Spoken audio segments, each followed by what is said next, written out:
One idea that makes the melancholic ghoul nestled in my chest purr is the idea of twilight.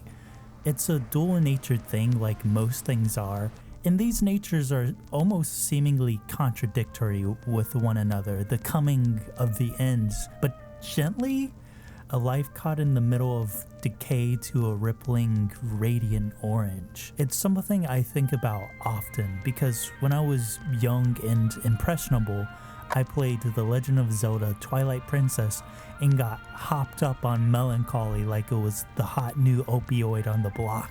But recently, I found a work that also tackles this idea but with a different, very interesting framing. Yokohama Kaidashi Kikou, the manga specifically. YKK has been classified as Iyashike, a subgenre classified as specific to Japanese works and essentially are defined to be quote-unquote conflictless, which is a bit silly because conflict is pretty broad, like me writing the script or recording this video or going to the bathroom as a conflict in a way. But I don't find that to be true at all for Yokohama. The average chapter of YKK is the main protagonist Alpha looking cute while being outright to vaguely content serving coffee or going on a walk.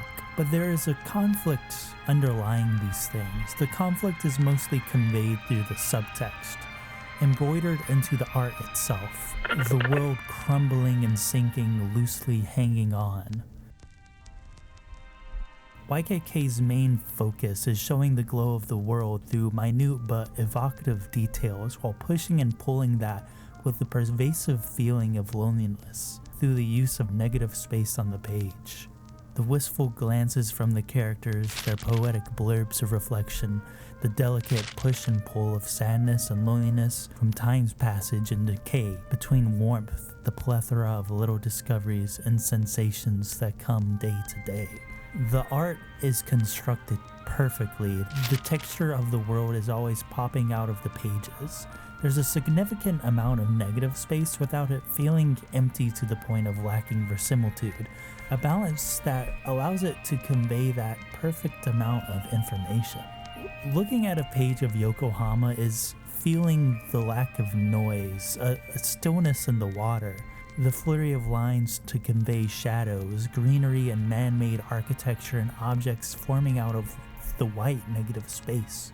The color choice for color pages and chapters are perfect and feel colored in through a vivid but meticulous crayon. One thing that surprised me was how easy it was to binge read this manga, despite it being a relatively mundane work, not just for its quality of craft, but there was a palpable sense of time drifting with each chapter, threads of relationships and ideas continuing from each chapter into the next. As I got a fuller picture of what the entire manga was trying to evoke, I was stunned by how much this was exactly the intent. The mangaka induced me to be swept up in its waves of marching time. Because of this, the pacing is incredible. Everything feels meticulous without losing the aimlessness that makes the work spontaneous. Why this work represents Twilight is that it is a world slowly and melancholically greeting its end. The ending is something felt in subtext rather than the clouds separating to let down an angel hanging by strings, blowing an ominous horn to signal the coming of Ragnarok. Land is lost to waves and weather. Children seem to be sparse like Japan and South Korea in like 20 years. Only 2 adolescent characters have focus in the story. Alpha and them gain a special rapport, demonstrating that there isn't a dissimilar amount of maturity between them, further shown in the suggestions of romantic tension between Alpha and the male adolescent Takahiro. But with the passage of time, they get older, yet Alpha physically stays the same. Alpha herself acknowledges this with a melancholy, her soul being on a different boat than the rest of them. Takahiro and Maki will always be on that boat forever, but Alpha will stay floating in the same spot. Misago, or the Osprey, is a specter of youth, an uncategorized phenomenon that always keeps the same age, only showing itself to children. kind of like the crackhead that's been haunting my neighborhood for 100 years. The osprey is uncanny and certainly off-putting to the children, but also somewhat alluring, like the way many things during childhood are when you are seeing it with fresh eyes. Takahiro, Maki, and Ayase, when he was young, all encountered the osprey in the dawn of their days. There is something entrancing about her to the point that each person that encounters her wishes to continuously see her. But this is not the case as each one of them grows up. Maki, being the youngest character, has a notable likeness to the osprey, to the point that once she grows up we feel that we are in the twilight. Alpha never meets the osprey because her time is distinct. Never a child, but never really a proper adult either. Time is always moving, but at different rates for everyone. Eventually those kids grow up and way too fast. The world would become even looser, and her cafe will be swallowed up by the waves. But there's this interesting phenomena in this world of memories of humanity being etched into the world itself. Street lamps light up above and under the sea, lingering memories of where humans walked, evolving into this transient image of lights in the water. The earth itself copies man-made creations, illuminating trees sprouting out of the ground like street lamps. Mushrooms with faces of people napping, mushroom buildings sprouting out in the distance, memories being seeds that cause the earth to sprout. Alpha and her fellow robots are the same, Kokone coming to the conclusion that they are humanity's children, an extension and monument to the soul of humanity. Song is flowing in their blood, which is why I can't stop myself from croaking out the refrain of every little thing she does is magic during every full moon.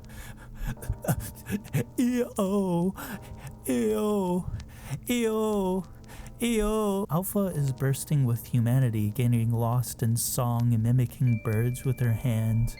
Twilight is a state of change, and that is what the world is caught in, but maybe humanity remains through this change by these robots in the fungi of memories. Can our wonder do the same thing?